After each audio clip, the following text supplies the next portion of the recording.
Gracias a Dios, una vez más nos encontramos juntos para poder compartir de la palabra de Dios. Esta vez lo estamos haciendo solamente a través de este medio, de YouTube, pero Dios quiera que pronto podamos encontrarnos todos juntos en el templo también para alabar, para adorar a Dios y para también compartir de su palabra en el templo. Uno de los elementos naturales que más utilizó Dios a lo largo de la Biblia son las nubes. Muchas veces en la Biblia vemos a Dios utilizando a las nubes con diferentes propósitos. La primera vez que aparece Dios utilizando las nubes en la Biblia es después del gran diluvio que hubo en la época de Noé. Cuando terminó de llover, después que Noé salió del arca, Dios hizo un pacto con Noé. Y Dios le dijo a Noé que iba a dejar ver su arco en las nubes. Y hasta el día de hoy, después de la lluvia, podemos apreciar el arco iris en el cielo. Pero mucho después de Noé, cuando en la época de Moisés, dice la Biblia que cuando Moisés subía al monte para recibir la palabra de Dios, para recibir los mandamientos que Dios le iba a dejar a su pueblo, dice la palabra de Dios que el monte era rodeado por una espesa nube. Después de esto, si seguimos en la historia de la Biblia, cuando Salomón edificó el templo, dice la Biblia que cuando pusieron el arca del pacto en el templo, el lugar se llenó de una nube para cubrir la gloria de Dios que había llenado aquel lugar. Si seguimos leyendo y vamos al Nuevo Testamento, cuando Jesús subió al monte con Pedro, con Jacobo y con Juan, y arriba del monte aparecieron Moisés y Elías, dice que Jesús se transfiguró, que cambió su imagen, que cambió su rostro y cambió el aspecto de su vestimenta, y dice que cuando estaban allí, una nube también estuvo cubriéndolos en aquel lugar. Cuando Jesús ascendió al cielo, dice también la Biblia que lo recibió una nube y ya los discípulos no lo vieron más. Y también nos cuenta la Biblia del futuro, y en el futuro también Dios va a estar utilizando las nubes.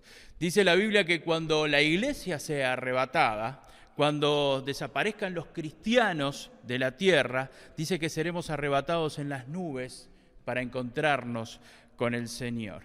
Y Cristo dice que cuando vuelva, volverá en las nubes con gran poder y gran gloria. Parece que Dios eligió las nubes como un medio de transporte, parece que Dios eligió las nubes para de alguna manera utilizarlas en algunas situaciones para cubrir su gloria, para que las personas no murieran al ver su gloria. Las personas cuando están en pecado y ven la gloria de Dios, no pueden soportar la gloria de Dios. Y de alguna manera Dios utilizó las nubes para eso. Y también lo utilizó en otras situaciones de la historia. Hoy vamos a ver otra de esas nubes importantes que utilizó Dios en la Biblia. Y los invito a leer en el libro de Números, en el capítulo 9. Números, capítulo 9, desde el versículo 15 hasta el versículo 23. Y vamos a ver allí otra nube muy importante que aparece en la Biblia y que fue utilizada por Dios. Dice la palabra de Dios en Números, capítulo 9, versículo 15, el día que el tabernáculo fue erigido, la nube cubrió el tabernáculo sobre la tienda del testimonio. Y a la tarde había sobre el tabernáculo como una apariencia de fuego hasta la mañana. Así era continuamente. La nube lo cubría de día y de noche la apariencia de fuego. Cuando se alzaba la nube del tabernáculo, los hijos de Israel partían y en el lugar donde la nube paraba, allí acampaban los hijos de Israel. Al mandato de Jehová los hijos de Israel partían y al mandato de Jehová acampaban. Todos los días que la nube estaba sobre el tabernáculo permanecían acampados. Cuando la nube se detenía sobre el tabernáculo muchos días, entonces los hijos de Israel guardaban la ordenanza de Jehová y no partían. Y cuando la nube estaba sobre el tabernáculo pocos días, al mandato de Jehová acampaban y al mandato de Jehová partían. Y cuando la nube se detenía desde la tarde hasta la mañana, o cuando a la mañana la nube se levantaba, ellos partían. O si habían estado un día y a la noche la nube se levantaba, entonces partían. O si 2 días, o un mes, o un año, mientras la nube se detenía sobre el tabernáculo, permaneciendo sobre él, los hijos de Israel seguían acampados y no se movían. Mas cuando ella se alzaba, ellos partían. Al mandato de Jehová acampaban y al mandato de Jehová partían, guardando la ordenanza de Jehová, como Jehová lo había dicho por medio de Moisés. Vamos a tratar de ubicarnos en aquel momento de la historia, vamos a tratar de retroceder 3.500 años atrás para ubicarnos en lo que estaba pasando en ese momento. Imagine que usted y yo estamos allí entre el pueblo de Israel, estamos en medio del campamento de Israel. Israel había salido de Egipto con gran poder de Dios. Dios había enviado plagas a Egipto para de alguna manera convencer a Faraón que tenía que dejar ir a su pueblo. Y en un momento ya las plagas habían causado tantos destrozos que Faraón dijo, bueno, que salga el pueblo de Israel. Y durante el tiempo que el pueblo de Israel salió hasta que se estableció en la tierra que Dios le había prometido, pasaron 40 años. Y durante todo ese tiempo que iban a estar recorriendo diferentes lugares, especialmente en el desierto, Dios los iba a estar guiando. Y ellos llegaban a un lugar, estaban en ese lugar y no sabían cuándo iban a partir de ese lugar. Dios les mostraba un lugar donde se iban a quedar y ellos no sabían cuánto tiempo iban a estar en ese lugar. Lo único que sabían que cuando la nube se levantara, ellos tenían que salir detrás de la nube, al lugar donde fuera la nube. Dice el versículo 17 que leímos recién, cuando se alzaba la nube del tabernáculo, los hijos de Israel partían. Y en el lugar donde la nube paraba, allí acampaban los hijos de Israel. Pensemos un poco en lo que significaba esta nube para el pueblo de Israel. La nube era la presencia de Dios en medio del pueblo de Israel. El pueblo en ese momento era guiado por la nube, era guiado directamente por Dios. Y la nube marcaba los tiempos de llegada y los tiempos de partida de cada uno de los lugares a donde iba a estar el pueblo de Israel. Donde la nube se detenía, el pueblo sabía que tenía que detenerse. Y cuando la nube se elevaba del tabernáculo, el pueblo juntaba sus cosas, juntaba sus enseres y arrancaba y partía todo el pueblo al lugar donde marchaba la nube. Sabían que debían abandonar ese lugar donde se habían detenido antes. Y quizás el lugar había sido un lugar bueno, había sido un lugar agradable, quizás era un lugar donde de alguna manera estaban más cómodos, pero si la nube se levantaba del tabernáculo y se dirigía a otro lugar, ellos se levantaban a pesar de que el lugar era bueno y seguían el lugar que Dios les estaba mostrando. Porque la nube, para el pueblo de Israel, era la presencia de Dios en medio de ellos. Y ellos no querían estar en un lugar donde la nube no estuviera, donde no estuviera la presencia de Dios. El versículo 22 dice que a veces la nube se detenía en un lugar por un día. Imagínense, el pueblo tenía que instalarse en un lugar y al otro día ya tenía que arrancar y salir de ese lugar e ir al lugar que le iba a mostrar Dios. Otras veces lo hacían por 2 días, dice que a veces hasta por un año se detenía en un lugar. Ahora, a nadie se le ocurría irse de ese lugar si la nube estaba detenida ahí. Y a nadie se le ocurría quedarse en un lugar si la nube se había levantado y se había ido para otro lugar. Dios, desde esa nube, marcaba el rumbo de los hijos de Israel. La nube no solo iba a guiar al pueblo, la nube era el que iba a marcar los tiempos del pueblo. Y esa nube, que era la presencia de Dios para el pueblo de Israel, también iba a cumplir otra función. La nube iba a proteger al pueblo de Israel. El pueblo iba a estar atravesando el desierto. El sol seguramente iba a ser una complicación para la vida en el desierto. El calor abrasador en el desierto durante el día seguramente iba a ser un tema difícil de soportar para el pueblo de Israel. Pero la nube justamente era una protección para el pueblo de Dios. La nube era un refugio para el pueblo de Israel. La nube era lo que hacía que el pueblo de Israel no se sintiera agobiado en medio del desierto. La presencia de Dios hacía que el pueblo no se sintiera agobiado en medio del desierto. Cuando Dios nos está protegiendo, cuando Dios está con nosotros, cuando Dios nos está protegiendo, nosotros podemos pasar por cualquier desierto y no vamos a ser agobiados por el calor, ni vamos a ser destruidos por el calor del desierto, porque Dios mismo es el que nos está protegiendo. Y podemos pasar por cualquier desierto en nuestra vida, por cualquier situación difícil, pero si Dios está con nosotros, si Dios nos está protegiendo, no vamos a ser destruidos. A su vez, en la noche la nube tomaba apariencia de columna de fuego, y también en la noche la nube era una protección para el pueblo de Israel. La presencia de Dios estaba con el pueblo de Israel durante el día a través de la nube y en la noche con una columna de fuego. Y mientras los israelitas dormían y descansaban, Dios estaba allí con su pueblo, guardando y cuidando a su pueblo. Otra de las cosas importantes que nos muestra la Biblia en el versículo 15 y 16 dice: el día que el tabernáculo fue erigido, la nube cubrió el tabernáculo sobre la tienda del testimonio, y a la tarde habría sobre el tabernáculo como una apariencia de fuego hasta la mañana. Dice, así era continuamente. Así era continuamente. No había un día, no había una hora que la presencia de Dios no estuviera con su pueblo.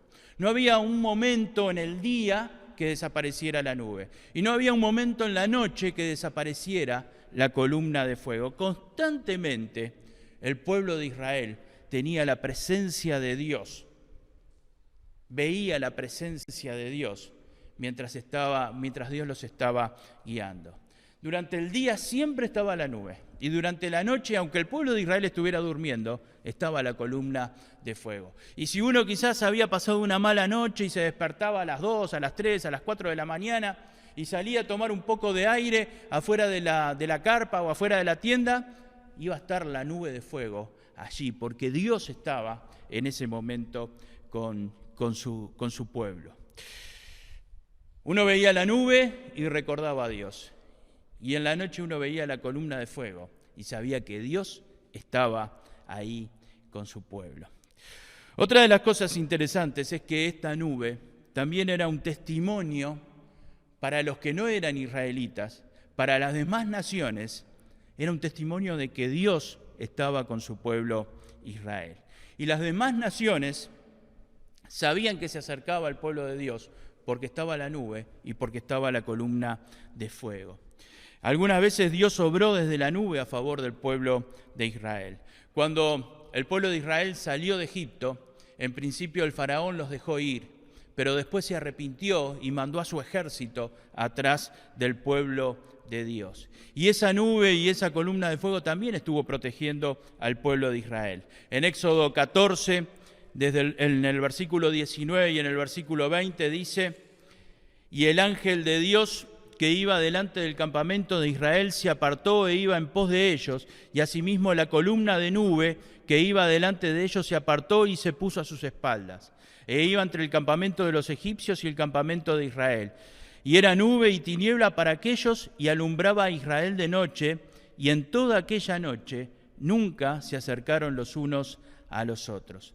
Dios también obró desde la nube, protegiendo a su pueblo del ejército de los egipcios. Dice que la nube se puso entre el pueblo de Israel que iba saliendo de Egipto y el ejército egipcio que los iba persiguiendo. Por supuesto que el pueblo era un pueblo numeroso, podía avanzar, pero la velocidad a la que podía avanzar el pueblo de Israel era mucho menor a la que venía el ejército egipcio. Y en una situación normal el ejército de Egipto podría haber alcanzado al pueblo de Israel, pero la nube se interponía para que no pudieran acercarse.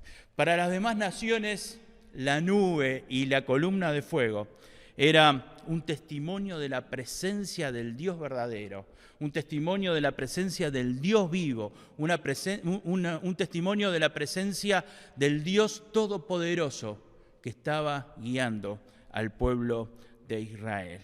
Y sabían que ahí, en medio del pueblo de Israel, había un poder especial, Dios, el Dios Todopoderoso, estaba con el pueblo de Israel. Dios protegía a sus enemigos, también desde la nube. Cada israelita que estaba debajo de la nube sabía que Dios lo estaba protegiendo. Cada israelita que estaba debajo de esa nube, que era la presencia de Dios, sabía que Dios lo estaba protegiendo. Dios quiere que nosotros también estemos en la presencia de Dios, que constantemente estemos en la presencia de Dios. Y ahí vamos a tener la confianza de Dios, la confianza en Dios sabiendo que Dios nos está protegiendo. El pueblo de Israel en todo ese tiempo aprendió a depender de Dios, aprendió a depender de la presencia de Dios, aprendió a que si Dios no va, yo no voy. Y aprendió que si Dios está conmigo, yo voy a poder vencer. Este pasaje nos enseña muchas cosas que tienen que ver con la presencia de Dios en nuestra vida. La nube iba a guiar al pueblo de Israel. La presencia de Dios es lo que nos guía hoy a cada uno de nosotros. La presencia de Dios es lo que nos guía y lo que nos tiene que guiar a los hijos de Dios. No hagas nada sin la presencia de Dios. No tomes decisiones sin la presencia de Dios en tu vida. No hay vida victoriosa posible sin la presencia de Dios en nuestra vida. La nube protegía al pueblo en el desierto. Cuando la presencia de Dios está contigo, podés atravesar cualquier desierto que te toque vivir en tu vida, pero vas a estar protegido por Dios. Vas a estar preparado para atravesar cualquier situación difícil que tengas que vivir, porque la presencia de Dios va a estar contigo y te va a estar protegiendo. La nube siempre estaba. La nube era constante entre el pueblo de Israel. Y la presencia de Dios siempre va a estar en mi vida. A no ser que yo me aparte de la presencia de Dios, a no ser que yo me aleje de la presencia de Dios, a no ser que yo me distraiga de la presencia de Dios en mi vida. Pero si no, Dios va a estar siempre en mi vida. Y también la presencia de Dios era una referencia para los vecinos del pueblo de Israel. Y cuando yo vivo en la presencia de Dios, los que están alrededor mío se dan cuenta. Los que están alrededor mío se dan cuenta que hay algo distinto en mi vida, hay algo distinto en mi familia, hay algo distinto en las decisiones que tomo, hay algo distinto en cómo encaro cada situación de mi vida. Mis hermanos, mis hermanas, mis amigos, no hagamos nada que nos aleje de la presencia de Dios. Busquemos cada día, desde la mañana hasta la noche, la presencia de Dios en nuestra vida. No permitamos que hayan pecados en nuestra vida que nos alejen de la presencia de Dios. No permitamos que hayan decisiones en nuestra vida que alejen la presencia de Dios de nuestra vida. Desde que nos levantamos hasta la noche, busquemos estar en la presencia de Dios. Ahora, ustedes saben que a pesar de que la nube durante el día guiaba al pueblo de Israel y la columna de fuego lo guiaba en la noche, el pueblo de Israel solía desviarse de Dios. Aun cuando estaban en el desierto y cuando estaban dependiendo de Dios, solían desviarse de Dios. Solían desobedecer a Dios y desviarse de la presencia de Dios. Y dice la Biblia que en cierto momento hicieron un ídolo. Hicieron un becerro de oro para adorarlo. Un becerro de oro similar al que tenían las demás naciones que estaban alrededor de ellos. Un ídolo al cual iban a adorar, al cual iban a poner en el lugar de Dios, al cual iban de alguna manera a adorarlo en lugar de adorar a Dios. Y a pesar de esto, Dios le dijo a Moisés, a pesar de que se hicieron un ídolo, yo igual voy a ayudar al pueblo de Israel a entrar en la tierra prometida. A pesar del pecado que han cometido, yo voy a ayudar al pueblo de Israel a entrar en la tierra prometida. Pero ya mi presencia no va a estar con el pueblo de Israel. Y Dios tomó esta decisión. Dijo, ya no voy a estar con el pueblo de Israel. El pueblo de Israel me ha rechazado. Yo los voy a ayudar a entrar en la tierra prometida como les había prometido justamente. Pero ya mi presencia no va a estar con el pueblo. Y fíjense cuál fue la reacción de Moisés. Éxodo capítulo 33, versículo 2. Dice Dios, y yo enviaré delante de ti el ángel y echará fuera al cananeo, al amorreo, al eteo, al fereceo, al heveo y al jebuseo, a la tierra que fluye leche y miel. Pero yo no subiré en medio de ti, porque eres pueblo de dura cerviz, no sea que te consuma en el camino. Dios estaba muy enojado con Israel en ese momento por su pecado. Y le dice, los voy a ayudar entonces a entrar a la tierra prometida, pero yo no voy a estar, mi presencia no va a estar con el pueblo, yo no voy a seguir con ustedes.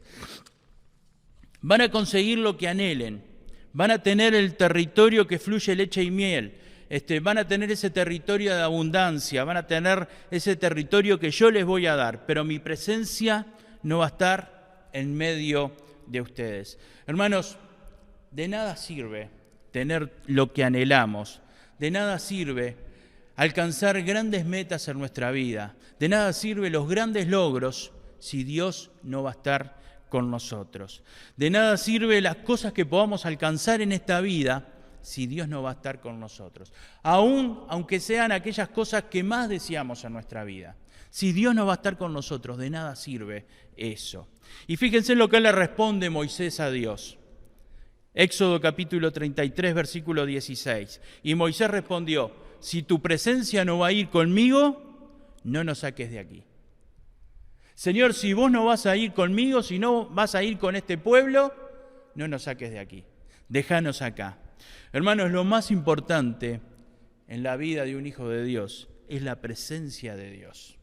Es la presencia de Dios cada mañana, es la presencia de Dios cada día, es la presencia de Dios cada noche en nuestra vida. La presencia de Dios es lo que nos hace estar firmes y seguros. La presencia de Dios es lo que nos permite avanzar. La presencia de Dios es lo que nos permite los logros sustentables en nuestra vida y es lo que nos va a dar la vida eterna. Hay una canción hermosa que algunas veces cantamos en las reuniones que dice, ¿quién como tú en la tierra, oh Señor? Hermoso e inigualable es tu valor, y nada en este mundo saciará. Jesús, tu copa no se secará. Tu presencia es el cielo para mí. Tesoro de mi alma y corazón, me das tu gracia, aunque débil soy. De mis errores eres redentor, de mi futuro eres el galardonador. Tu presencia es el cielo para mí. No hay nada más especial para los hijos de Dios que la presencia de Dios cada día de nuestra vida. No hay nada más necesario, no hay nada más importante en la vida de los hijos de Dios que la presencia del Señor. Por eso David en muchos salmos habló de la presencia de Dios, pero en el Salmo 16 dice, en tu presencia hay plenitud de gozo. En tu presencia, Señor, hay plenitud de gozo. Cuando estamos realmente en la presencia de Dios, podemos pasar cualquier situación difícil, pero vamos a estar en plenitud de gozo. Hermanos, tenemos que vivir en la presencia de Dios. Tenemos que anhelar estar en la presencia de Dios. A veces estamos en la iglesia, estamos reunidos con los hijos de Dios, estamos cantando, estamos alabando, y a veces puede pasar que no estemos en la presencia de Dios. Incluso podemos estar leyendo la Biblia y no estar en la presencia de Dios. Podemos estar en ese lugar, podemos estar leyendo, podemos estar cantando, pero nuestra mente estar dirigida a las situaciones que tenemos que vivir, los problemas, las situaciones que nos esperan mañana en el trabajo, lo que tengo que estudiar o lo que tengo que hacer. Dios quiera que cada día y cada momento de nuestra vida, hagamos lo que hagamos, estemos haciendo lo que estemos haciendo, vivamos en la presencia de Dios. Jesús dijo en Juan capítulo 4, versículo 24, Dios es espíritu, y los que le adoran en espíritu y en verdad es necesario que adoren. Cuando estamos en la presencia de Dios, buscamos adorarle. Cuando estamos en la presencia de Dios, el deseo de nuestro corazón es adorarle. A veces queremos alabar a Dios, cantarle a Él, sin estar plenamente en la presencia de Dios. Para estar en la presencia de Dios es necesario buscarlo cada día y en cada momento. Y cuando experimentamos la presencia de Dios efectivamente en nuestra vida, nos pasa lo mismo que le pasaba al rey David, al salmista David. En tu presencia hay plenitud de gozo. No te salgas nunca de la presencia de Dios. Si estuviéramos en el desierto te diría, no te alejes de la nube, no te distraigas, no permitas que un pecado o ir tras de cualquier cosa en esta vida te haga perder de vista la nube. Buscá siempre la nube, buscá la presencia de Dios. No permitas que ninguna de las cosas de este mundo te haga alejarte de la presencia de Dios. Y como dijo Moisés, si tu presencia no va conmigo, no me saques de acá, me quedo acá. Si tu presencia no va a ir para allá, yo no voy a ir para allá. Si tu presencia no va a ir para allá, tampoco voy a ir para el otro lado. La conclusión, hoy quiero que la hagas vos. Hoy quiero que la conclusión la haga cada uno de nosotros. Y te voy a plantear una situación. Vos sos parte del pueblo de Israel, sos parte de ese pueblo que salió de Egipto con el poder de Dios y estás en el desierto y cada día vos y tu familia y todo el pueblo están viendo la nube y están viendo la columna de fuego. Y estás en el desierto allí, pero un día alguien te pregunta, ¿qué es esa columna de fuego? ¿Qué es esa nube? ¿Qué le responderías? ¿Cómo describirías la presencia de Dios en tu vida? Si alguien te pregunta, ¿por qué siempre que estamos acá en el desierto seguimos a esa columna de fuego y seguimos a esa nube? ¿Qué le responderías? ¿Para qué nos sirve servir o seguir, mejor dicho, esa nube y esa columna de fuego? ¿A dónde vamos a llegar si seguimos esa columna de fuego y esa nube? De acuerdo a cómo respondas esto, de acuerdo a cómo respondas estas preguntas, es lo que va a significar la presencia de Dios en tu vida. Que el Señor te bendiga, que cada día podamos estar disfrutando la presencia de Dios en nuestra vida. No permitas que ningún pecado te aleje de la presencia de Dios. No permitas que ningún deseo te aparte de la presencia de Dios. No permitas que ir detrás de ningún logro en esta vida te aleje de la presencia de Dios. Empezá cada día orando, cada día poniéndote en las manos de Dios. Empezá cada día leyendo de su palabra, por mínimo que sea lo que vayas a leer, pero empezá cada día leyendo de la palabra de Dios. Y terminá también el día orando y poniéndote en las manos del Señor. Vamos a orar y vamos a poner nuestras vidas en las manos del Señor. Señor Jesús, gracias por tu amor, gracias por tu misericordia, gracias por tu palabra, Señor. Señor, gracias porque vos querés estar con nosotros y vos querés que tu presencia esté en nuestra vida cada día. Y gracias, Señor, porque vos haces todo lo posible para estar en nuestras vidas y para que nosotros podamos disfrutar de tu presencia y podamos estar en tu presencia. Padre eterno, bendice nuestras vidas, Señor. Danos sabiduría para estar en tu presencia. Señor, danos sabiduría para alejarnos de aquellas cosas que nos impiden estar en tu presencia. Danos sabiduría, Señor, para entender que hay decisiones en la vida que nos van a alejar de tu presencia y no las tenemos que seguir, porque tenemos que estar en tu presencia. Danos sabiduría, Señor, para entender que hay cosas en esta vida que nos van a alejar de tu presencia. Padre, que ningún pecado en nuestra vida nos aleje de tu presencia. Que no tomemos la decisión de ir a ningún lado si no va a ir tu presencia con cada uno de nosotros. Gracias, Señor, por la bendición de tu palabra. Guíanos, Señor, y ayúdanos en este año a vivir cada día en tu presencia para gloria y honra tuya, Señor, y para beneficio de nuestras vidas. Quédate con nosotros, Dios, en el nombre de Jesús. Amén. Que el Señor les bendiga y que este sea un año de vivir en la presencia del Señor.